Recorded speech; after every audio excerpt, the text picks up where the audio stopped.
Tonight on ABC News Live Prime, toxic conditions. Detroit, Chicago, and New York, 3 U.S. cities rank in the top 10 worst in the world right now for air quality. This is extreme heat warnings coupled with large wildfires create smoky conditions and poor air quality out west, especially in Southern California. Health warnings issued for millions of Americans. Our Ginger Z has more on when relief might be on the way. Deadly outbreak. 3 people dead, at least 67 sick from an outbreak of Legionnaires disease in New York City. Those numbers doubling in the past week as we learn more about this type of pneumonia caused by a bacteria that grows in warm water. We ask, what are the symptoms? How serious is this? And how can it be treated? The Titan submersible tragedy killing all 5 people aboard 2 years ago. A new report from the Coast Guard calls the implosion preventable and places the blame squarely on the company. The head of the investigation joins us to talk about the findings. President Trump weighs in on Texas Republicans' plans to redraw the state's congressional map in order to give Republicans 5 more seats in the House. Meanwhile, Texas Democrats face arrests and fines for fleeing the state. Plus, what was the president doing today on the roof of the White House? And another chapter and a new evolution for singer-songwriter and rapper MGK, formerly known as Machine Gun Kelly. Tonight, he dives into the inspiration behind his new sound, being a girl dad, and the water fast that led to his latest album. From ABC News World Headquarters in New York, this is Prime with Linsey Davis. Good evening, everyone. I'm Linsey Davis. Thank you so much for streaming with us. We begin with the air quality alerts across the country. Tonight, New York City has a distinction no city wants among the worst air quality in the world, joining Chicago and Detroit. All this from that smoke from more than 700 wildfires burning across Canada. Tonight, millions are on alert across 13 states from Minnesota to New York to New Hampshire. Hazy skies and air quality concerns across the country blanketing the nation's midsection. And in the west, there is critical fire danger. Major wildfires are already burning, and extreme heat and strong winds could prove to be a tinderbox. The Rosa fire, a new one breaking out just yesterday southeast of L.A., adding to smoky conditions in the city and Southern California. Ginger Z on how much longer these conditions will persist in a moment. But first, ABC's Stephanie Ramos leads us off here in New York. Tonight, smoke from hundreds of wildfires in Canada and dozens right here in the U.S., making the air hard to breathe. The New York City area blanketed in a thick haze at noon, the air quality among the top 10 worst in the world. The AQI, the air quality index in the city, is 123. That is unhealthy for sensitive groups. It's especially hard for people who already have trouble breathing. I always recommend my asthmatics to carry their albuterol pump when the air quality is bad and to have it on them because it can happen at any moment. Doctors say no matter your health, you need to be careful. Detroit breaking the top 10 again today. Officials there calling on Canada to do more to deal with their more than 700 wildfires that are causing problems from Buffalo to Burlington and Boston. The smoke from the Canadian wildfires was so bad at one point here in Boston, there was a ground stop of planes here at Logan Airport.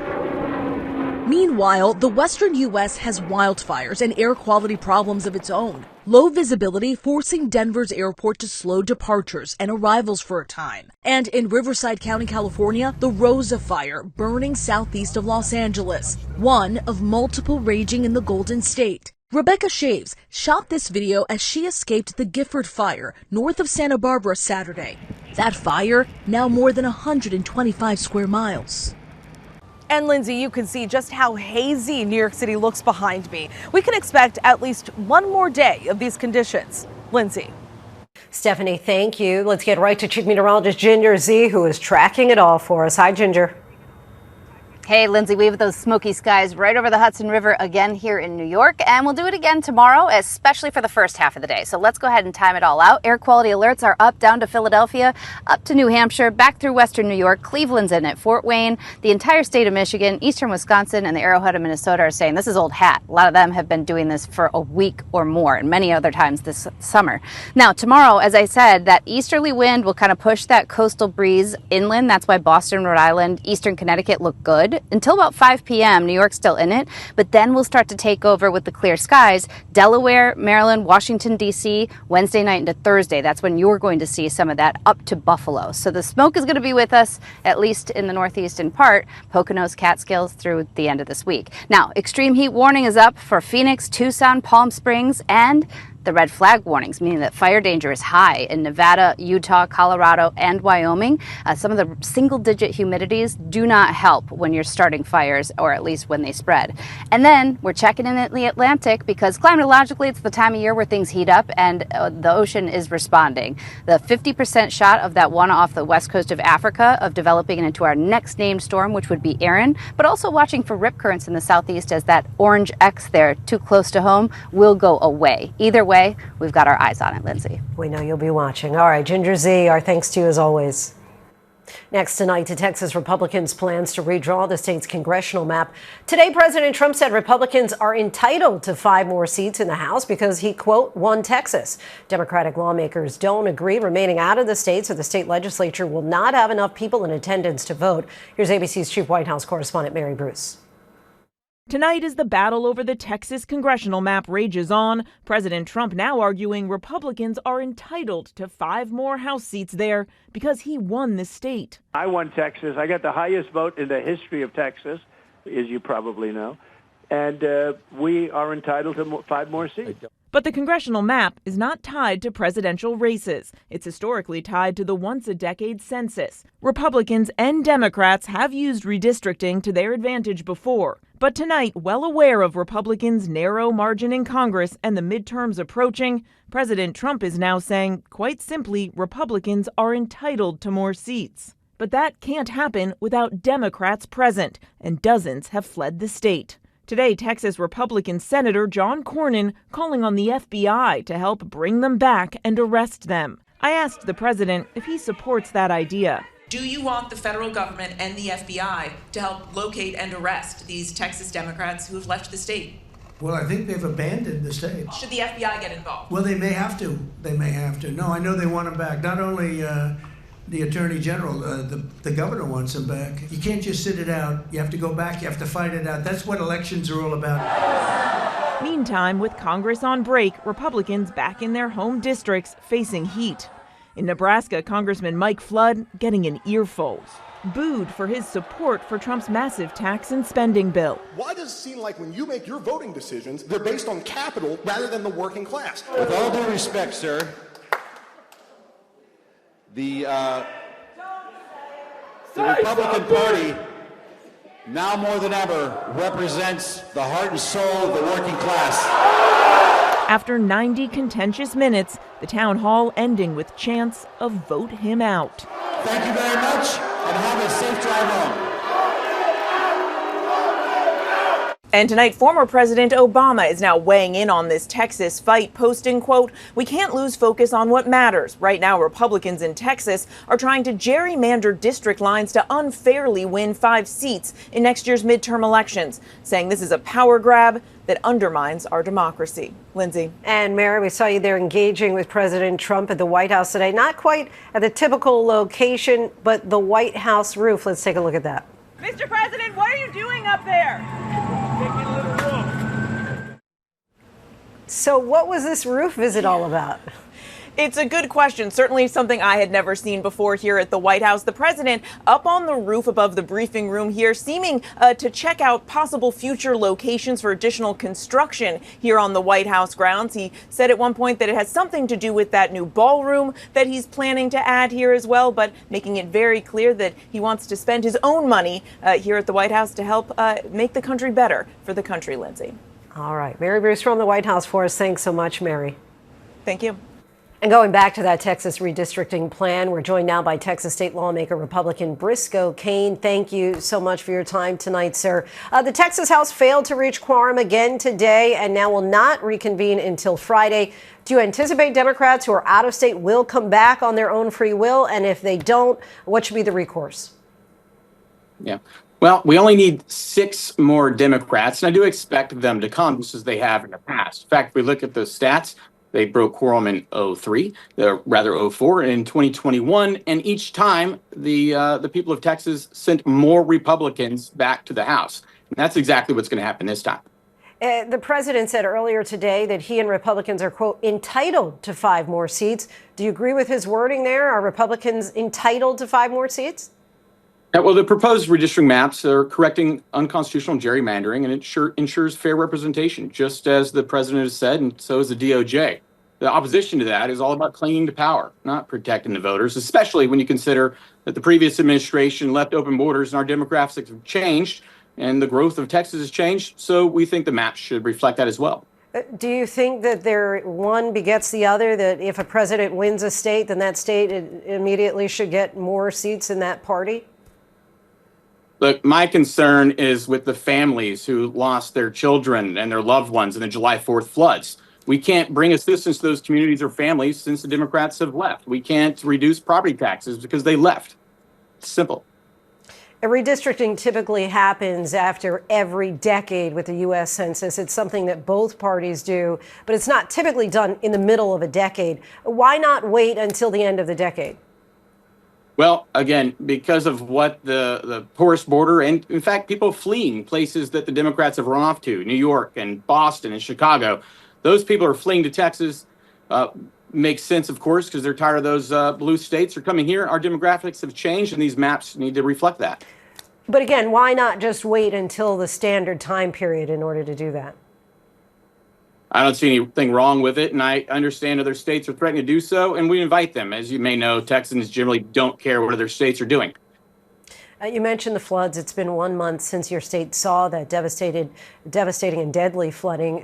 The special session underway is planning to get some relief for residents as well. Republicans have said that Democrats are putting that relief at risk by leaving the state. Democrats say flood relief should have been tackled first. What's your response to that criticism? Why put the redistricting before the flooding victims?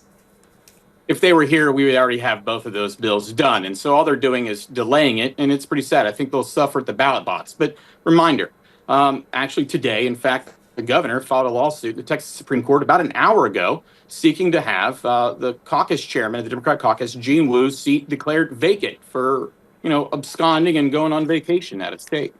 Right, but I'm just asking, even though you're saying both would have been done, why prioritize the redistricting over the flooding victims?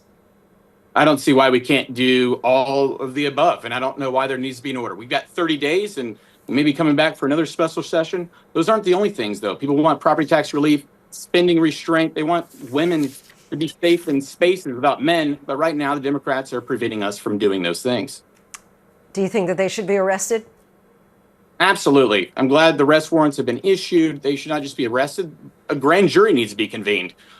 Taking benefits for political decisions smells and sounds like bribery, and I believe it needs to be investigated.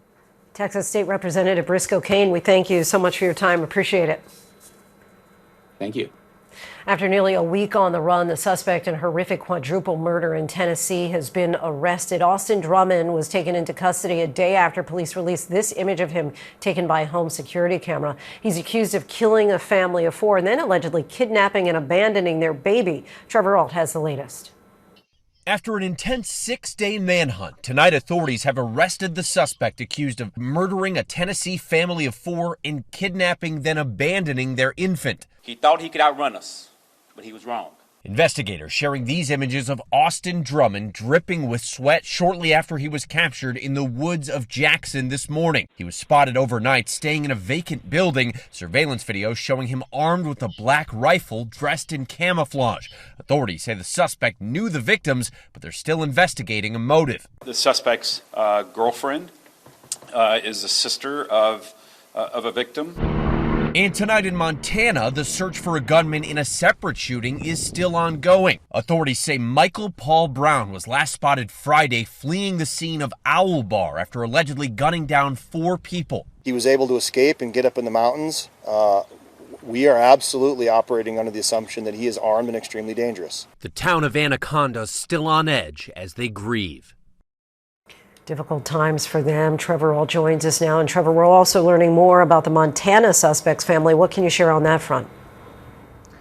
Yeah, so Lindsay, we've learned that Michael Brown's brother, William Brown, has already been convicted of a violent crime in this same town. He is serving a life sentence already for a fatal stabbing that happened right there in Anaconda. And of course, as this search is ongoing, officials are urging everyone there to stay vigilant. Lindsay? Trevor out for us. Thanks so much, Trevor.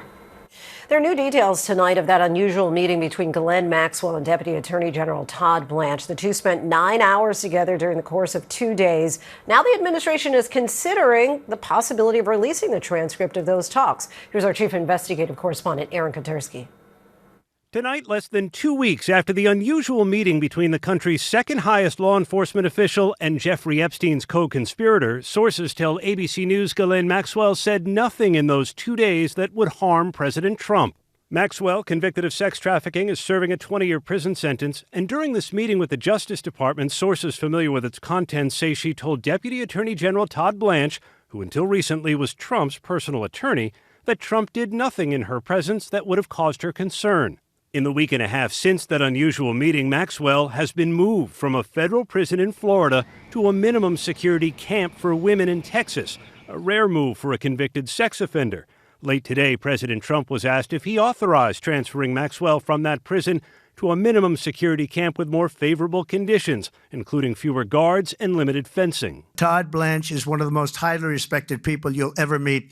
So I know this. I didn't discuss it with him, but anything he talked about with her or the fact that he did that, not unusual, number one, and most importantly is something that would be totally above board. Tonight, sources also tell ABC News the Justice Department is now considering releasing a transcript of the 9-hour conversation during which her attorney said Maxwell was asked about 100 different people associated with Epstein.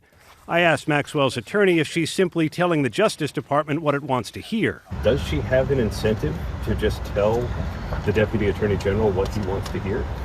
No, because she wants to tell the truth. Tonight, Lindsay, the Republican-led House Oversight Committee is issuing subpoenas to the Justice Department, to former President Bill Clinton, and to 9 other former government officials seeking information about the Epstein files, keeping alive a controversy President Trump has tried to end. Lindsay? Aaron, thank you. We now know the cause of death for rock and roll legend Ozzy Osbourne. A death certificate for the Black Sabbath frontman confirmed he suffered a fatal heart attack on July 22nd. It was not listed as the cause of his death, but the 76-year-old also suffered from heart disease and Parkinson's disease. He died at his home surrounded by family just weeks after his farewell show in Birmingham, England. East Coasters, did you feel it? A second earthquake in 4 days hit New York metro area this afternoon. The USGS says the magnitude 2.7 earthquake struck Washington Township, New Jersey. No damage was reported. Its epicenter was not far off from the 3.0 quake that hit over the weekend. While uncommon for the eastern United States, both earthquakes are considered relatively minor. Now to the bombshell new findings from the Coast Guard on that catastrophic implosion of the Titan submersible. 5 people were killed on board the deep-sea voyage to the Titanic wreckage. The head of the Coast Guard team that released this final report is standing by. But first, here's ABC's Gio Benitez with an in-depth look at the findings. More than 2 years after the Titan submersible imploded on its way down to the Titanic, killing all 5 on board, the Coast Guard's final report blaming the disaster squarely on OceanGate's CEO, Stockton Rush. Investigators say if he had survived the disaster, they would have recommended manslaughter charges. I'd like to be remembered as an innovator. One button. Rush famously bragged about breaking the rules as he built his sub out of experimental materials. The carbon fiber and titanium, there's a rule you don't do that. Well, I did. Members of Rush's team testified they repeatedly warned him of the dangers. He wanted me to be the pilot that runs the Titanic missions, and I told him I'm not getting in it. The report found Rush threatened whistleblowers and ignored and concealed safety concerns as the Titan's hull grew weaker with each dive. It was actually predictable that the hull was experiencing damage that was cumulative and eventually would fail. Everyone on board died, one crew member breaking down as she remembered the passengers' excitement right before that doomed dive. They were just very happy to go. And that's the memory I have. Nobody was really nervous. They were excited about what they're going to see. And Linsey, tonight we're hearing from the Daoud family who lost their father and 19-year-old son. They say no report can alter the heartbreaking outcome, but if this leads to regulatory change, they say that will bring them some peace. Linsey. We can imagine. All right, Gio, thank you. For more on this case, we're joined by Jason Neubauer, chair of the Marine Board of Investigation, which released that report on the Titan submersible. Jason, thank you so much for joining us. There are, of course, so many findings against Stockton Rush in this report. What was the moment in the investigation when you realized that he had gone too far? Really, the lack of going after or pursuing any certification or standards of oversight. That combined with his position in the company of overseeing as the CEO and the master of the vessel really gave him all of the power to take that route. So it was surprising, from that standpoint. I think the question that many may be asking and have been from the start was why was he able to not only build a submersible, but then take passengers on board without any kind of regulation? Yeah, I think it was a strategy that OceanGate developed over the years. They had operated other submersibles in the United States as oceanographic research vessels.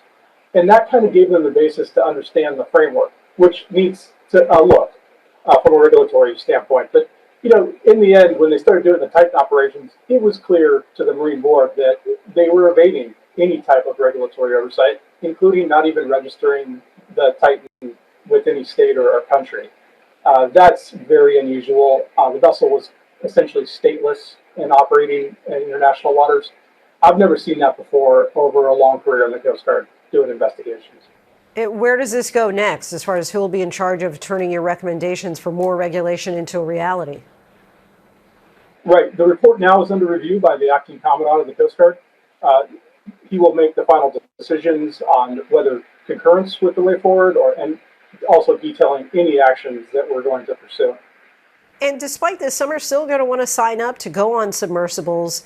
What checks should a company have gone through to make it more safe? And conversely, if you want to travel in a submersible, what should you be looking for? Right. Anytime a passenger is looking at doing something of this nature that's going to be inherently dangerous, going to a large depth, they really need to check the certifications and who's overseeing the operations. If it's just the company, that really opens up some of the risk because, you need an independent party kind of signing off on the whole. In this case, you really had not only no regulatory oversight or third parties, the vessel wasn't even being maintained, by any reasonable standard. And that really stood out. So you would have never gone on this? No. And I would go on other types of excursions if it was properly certified and looked at by a party that, is respected and understands the engineering, like a classification society. You concerned that this could happen again? Absolutely. When you look at the regulatory framework for the world, and I think that's important here because this was an international operation on the high seas, the International Maritime Organization's standards are voluntary. And I think for submersibles. And I really believe those should be mandatory. Jason Neubauer, so appreciate your time tonight. Thank you for joining us. Thank you for having me. Coming up, 3 people are dead and at least 67 sick from an outbreak of Legionnaires disease here in New York City. How serious is this and what are the symptoms? Our Dr. Sutton weighs in. And the National Park Service says it will reinstall a statue of a Confederate general in Washington, D.C. after it was toppled during a Black Lives Matter protest in 2020. We'll tell you what's behind the decision to put it back up.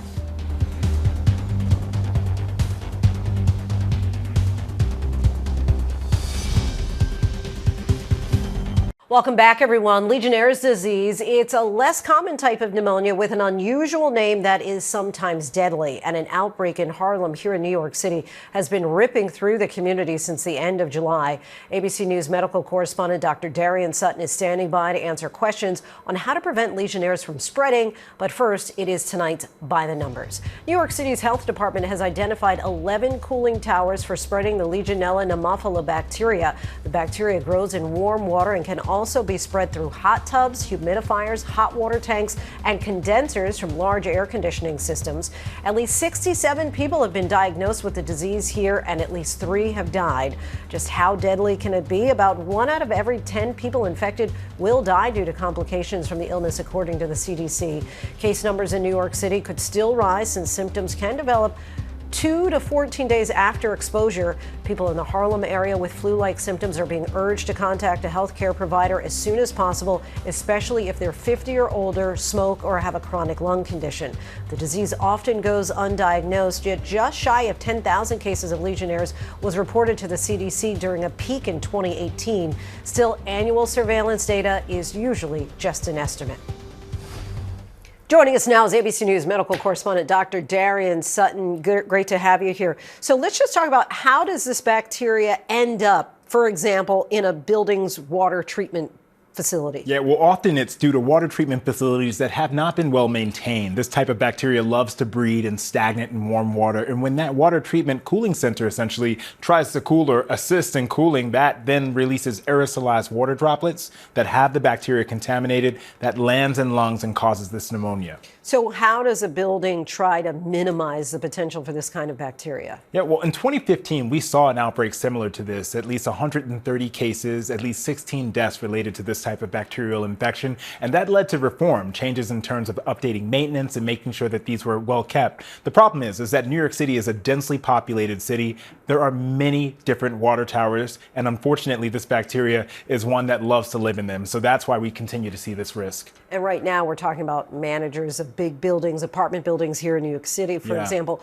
But what about people who have private homes? What should a homeowner do to try to prevent this? Such a great point, because this is not just exclusionary to or excluded to water towers. It also can include, for example, hot tubs that are not well maintained. Just a reminder, any stagnant water can pose risks, not just from mosquitoes that we talk about, but also bacteria like this. So anytime you see stagnant water, it's best to be cautious and make sure that you're keeping it well maintained to avoid your risk of infection. So we mentioned flu-like symptoms earlier. What kind of symptoms specifically are we talking about? Well, most common symptoms patients present with this type of infection can include fevers, chills, muscle aches, and coughing. That can, as you can see, is nonspecific, and often many people don't realize that they have this type of infection until it's too late. So if you find that you are in an area of exposure and you have symptoms, especially if you're at higher risk, over the age of 50, have a chronic lung disease or an immune compromised state, you should certainly seek out testing. And the type of testing that we do for this type of infection, Lindsay, doesn't just include chest x-rays. The most common first test that we use to detect this is actually a urine test. So it's important to have this discussion about your risk so that you can get the appropriate testing. And what kind of treatment then follows? Most often antibiotics. And again, early treatment most often has the best outcome. So it's really important to know your risks and to get help and evaluated first and fast so that you can get early treatment and have better outcomes. And once you recover, is it a possibility that you're going to have symptoms that persist? It can be, but I will say for the most part, when it's caught early, it can be treated and curable. The issue is that when it lasts, it becomes a deep-seated lung infection. That can be difficult to treat, and that's what we're trying to prevent with this information today. Dr. Sutton, we so appreciate your help with this. Thank you. Of course.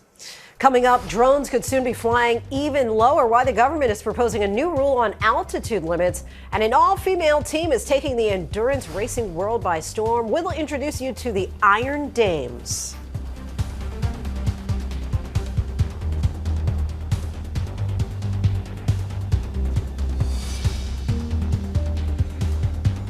Welcome back, everyone. Ever since motorsports began, the track has been dominated by male drivers, but one team is racing to change that, driving a hot pink Lamborghini. The Iron Dames are an all-women endurance racing team who've proven that women can compete and win on the world stage. We're taking you inside life in the fast lane at the Sebring International Raceway in Florida, where the Iron Dames have entered one of the most prestigious International Motorsports Association endurance races in the country.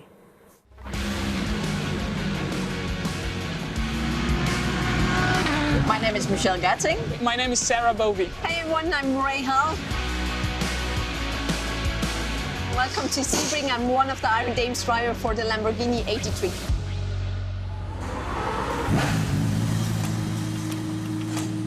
We have the 12 hours of Sebring coming up tomorrow. It's a part of the IMSA Endurance Championship, and we are here competing with our pink weapon. It's a Lamborghini Hurricane GT3, around 510 horsepower. It's one of the few engines that is still V10, so the sound is always amazing. It's a beautiful car, very easy to recognize out there. We had 3 drivers in different sizes. Each of us have our own insert, which is very comfortable because we need to be sitting in there for hours. So keep an eye on the pink Iron Dames 83. Welcome to qualifying for the IMSA WeatherTech Sports Car Championship. It's the 72nd annual Mobil 1 12 Hours of Sebring, right in the middle of Florida.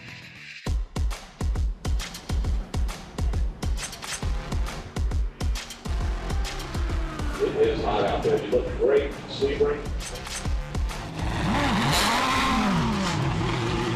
This is where you're going to have to really think about finding space, make sure you get a clear lap, make sure you don't get impeded.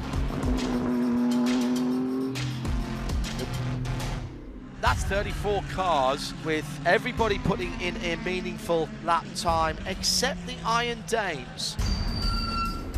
Sarah Bovey just did a couple of laps and retired to the pit lane.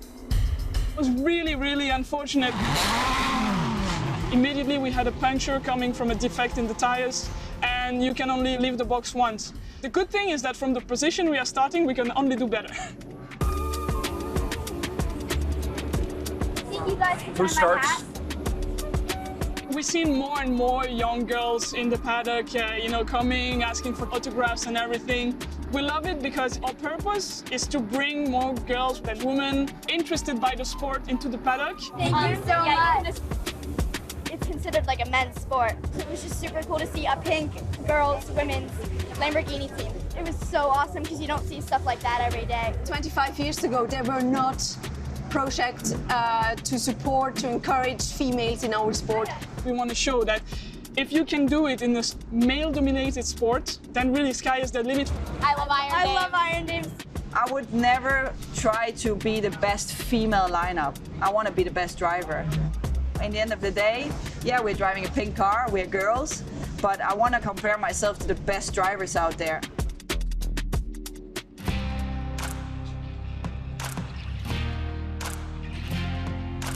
Sebring is one of the most physical races of the season. Between the bumps, the temperature, the fights on track, it's really intense.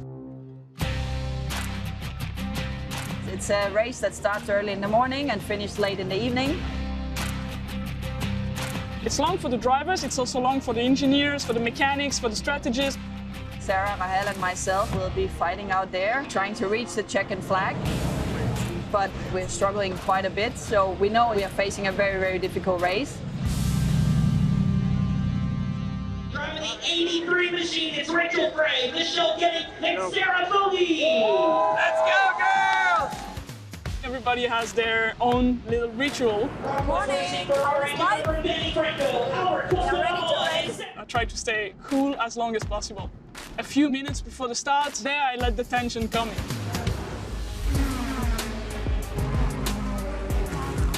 Side by side coming out of the final corner for the Iron Dames. I personally like to stay in the car for double stints, so that would be around 2 hours. For a double stint, we'd burn around 1,000, 1,200 calories. And the heart rates go between 155 to 165 from 1 hour to 2 hours. At the maximum heat of the day, we will be sure that we don't get into a stage where dehydration is so high that you start making mistakes.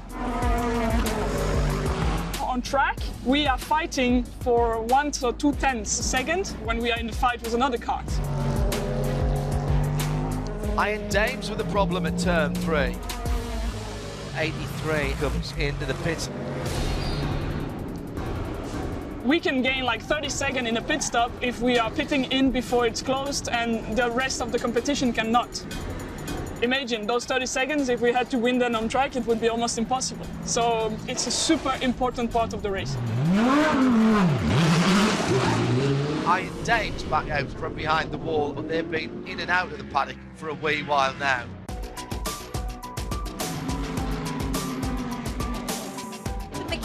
Working with the air hose was saying, it's not working, it's not working.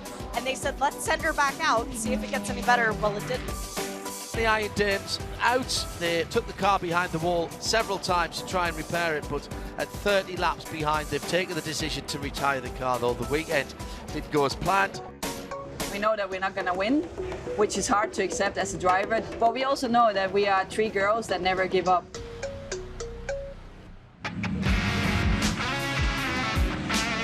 We have complete confidence in our Iron Dames and their ability to rise to the occasion. We want to push the presence of highly competent women in every kind of industry, in every kind of field, whether they are engineers, journalists, or athletes. It has no limits, as long as you're driven by dreams.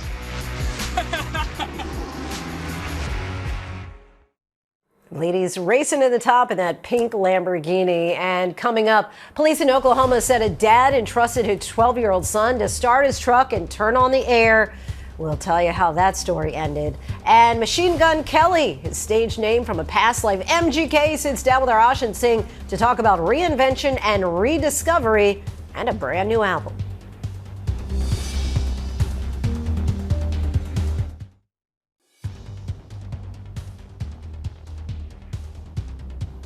Attorneys for more than 200 survivors of sexual abuse in Los Angeles County juvenile facilities are calling for a federal investigation to look into who should be held responsible.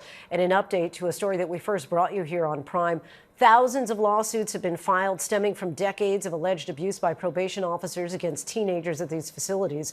Last year, we spoke with a few of those victims about the abuse that they say they experienced. Here's what one of them told us.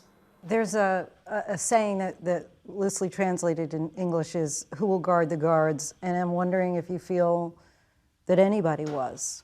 No. And it's hard. It's hard when it's this pervasive because everybody's dirty. You know what I mean? Who can you trust? It is not just the person who is preying on the child. It is also the co-workers who stand by and help these things go on. Los Angeles County approved a $4 billion settlement for abuse claims in juvenile facilities in April. And late last month, California Attorney General Rob Bonta requested that a court place the county's juvenile halls into a receivership.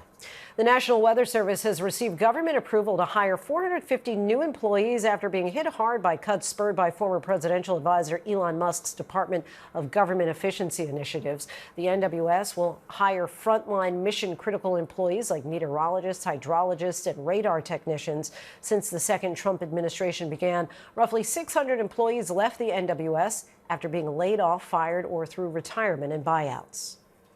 Protesters tore down a Confederate statue in Washington, D.C. in 2020, but the National Park Service said today they're putting it back up. Meta is banning millions of WhatsApp accounts in order to try to stay a step ahead of scammers, and deliveries via drone are one step closer to reality. These stories and more in tonight's rundown. The Trump administration says it will reinstall a statue of a Confederate general in Washington, D.C. after it was toppled during a Black Lives Matter protest in 2020. The statue of Albert Pike was installed in 1901 and was the only statue honoring a Confederate soldier in the nation's capital. Former Union soldiers opposed the statue before it was built, and protesters had called for it to be removed for decades before it was finally toppled. Meta has removed nearly 7 million WhatsApp accounts tied to scams in the past 6 months. The tech giant used WhatsApp's automated behavioral detection system to identify accounts that were engaging in scamming or spam-like behavior without accessing any encrypted messages. Meta says scammers are using AI tools like ChatGPT to generate messages to capitalize on users' financial stresses. The move was part of a new, more aggressive effort to crack down on fraud. A 12-year-old boy in Oklahoma made a delivery no one was expecting. Is anybody injured? No, we all seem to be okay. Police say the young boy accidentally drove his dad's pickup truck through the front doors of this Little Caesars pizza place. He was just trying to turn it on, but then hit the gas. He's starting the truck for his daddy, and he just doesn't know what he's doing. He's 12. Police say no one was hurt. The Florida Department of Health is investigating an outbreak of infections linked to drinking unpasteurized milk. The department says 21 people who consumed product from the same farm had been infected with bacteria commonly found in raw milk, including E. coli. 7 patients required hospitalization, and of the 21 cases, 6 were children under the age of 10. While it's illegal to sell raw milk for human consumption in Florida, there are no state laws prohibiting the consumption of it. The health department has not yet named the farm that produced the raw milk. The Department of Transportation and the FAA have proposed a new rule that would expand the potential uses of drone technology. The new proposal, titled Beyond Visual Line of Sight, will allow drones to be operated at lower altitudes than currently permitted. The government claims drones could then be more easily used across the U.S. for package deliveries, agriculture, aerial surveying, and recreation. Until now, drone operators have needed individual waivers or exemptions in order to be able to use their drones beyond the visual line of sight. The nominations for the 2025 MTV Video Music Awards are in. Leading the pack, Lady Gaga, who scored 12 nominations thanks to her visuals for Abracadabra and her Bruno Mars collaboration, Die With a Smile. The Mayhem artist already has 18 VMAs to her name and is up for Video of the Year, Artist of the Year against Bad Bunny and Kendrick Lamar, and also Best Album. This is the 3rd time she's been the VMA's leading nominee. Tonight, major news in the sports world. ESPN is acquiring the NFL Network and other NFL media assets. The move is in exchange for the NFL getting a 10% equity stake in ESPN. ESPN will own and operate the NFL Network, and NFL's popular Red Zone channel will join the Walt Disney Company's linear network. ESPN Fantasy Football will also combine with NFL Fantasy Football. The Walt Disney Company is the parent company of ESPN and ABC News.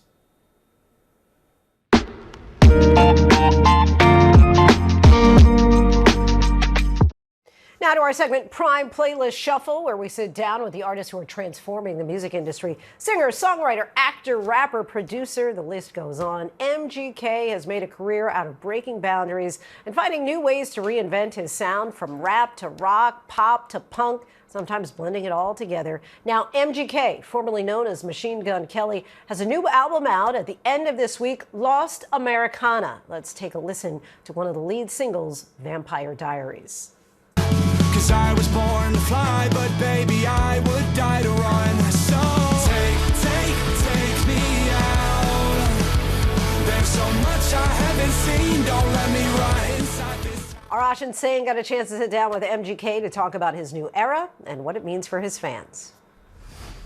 We're in the studio now with singer, songwriter, rapper, producer, actor MGK. Man, thank you for being here.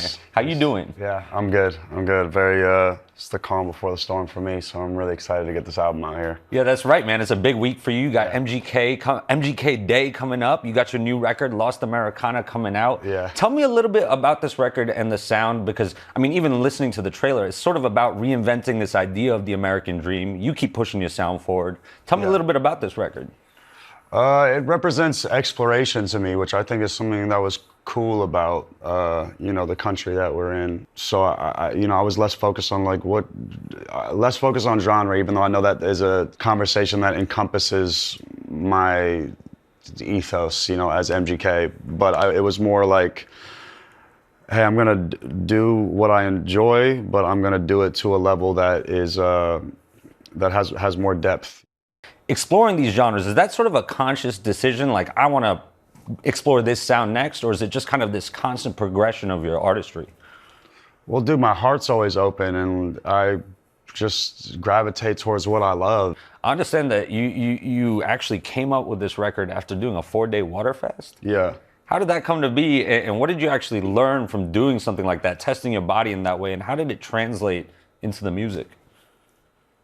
I think I'm fascinated by the human body in general and like all of the things that it's capable of. And when I found out we could survive so many weeks without food, I was like, okay, I'll try a couple days. I was supposed to do 2 days. I got to the 3rd day. By the 3rd day, I was like, okay, I'll do a 4th day.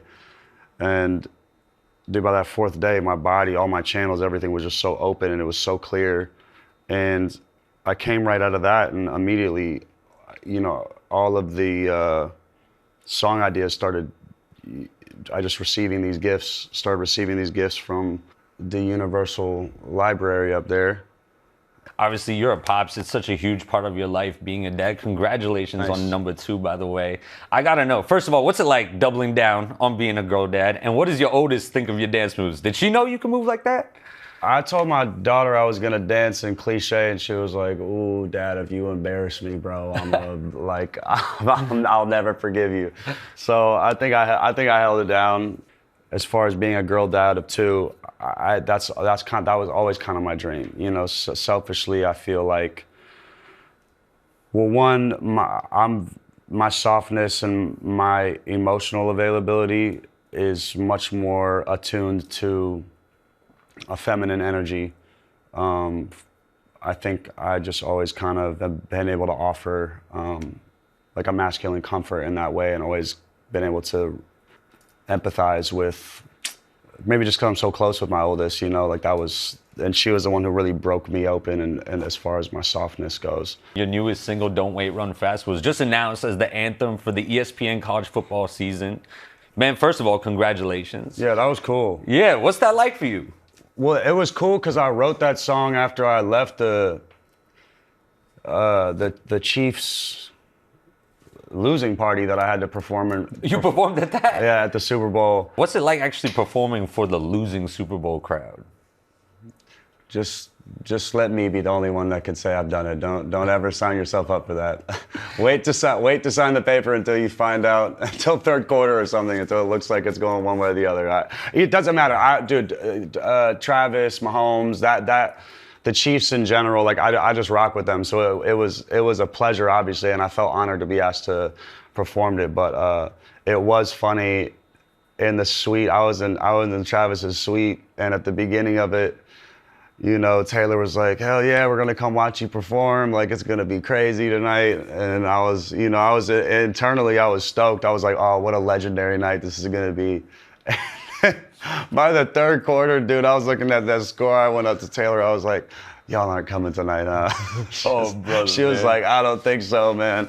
I'll see if I can get him to get out, but I don't think," because me and Travis, that's my dog. Right. Yeah, he's from Ohio too. Yeah, he's right? from Cleveland. He's from right next to where I'm from. That's right. I mean, your hometown of Cleveland, Ohio, man. This isn't just a big week for you because the album's coming out on Friday, but they're also going to be celebrating MGK Day. Right. MGK Day, not just one day, but all weekend, right? Yeah. It's the word is the name is a lie. It's always like it should be MGK week because it goes on for a very extensive amount of time. What's that like for you, man, being celebrated by your hometown, and not only that, but having your record release on the first day of this weekend? That's the most serendipitous thing I could have ever asked for.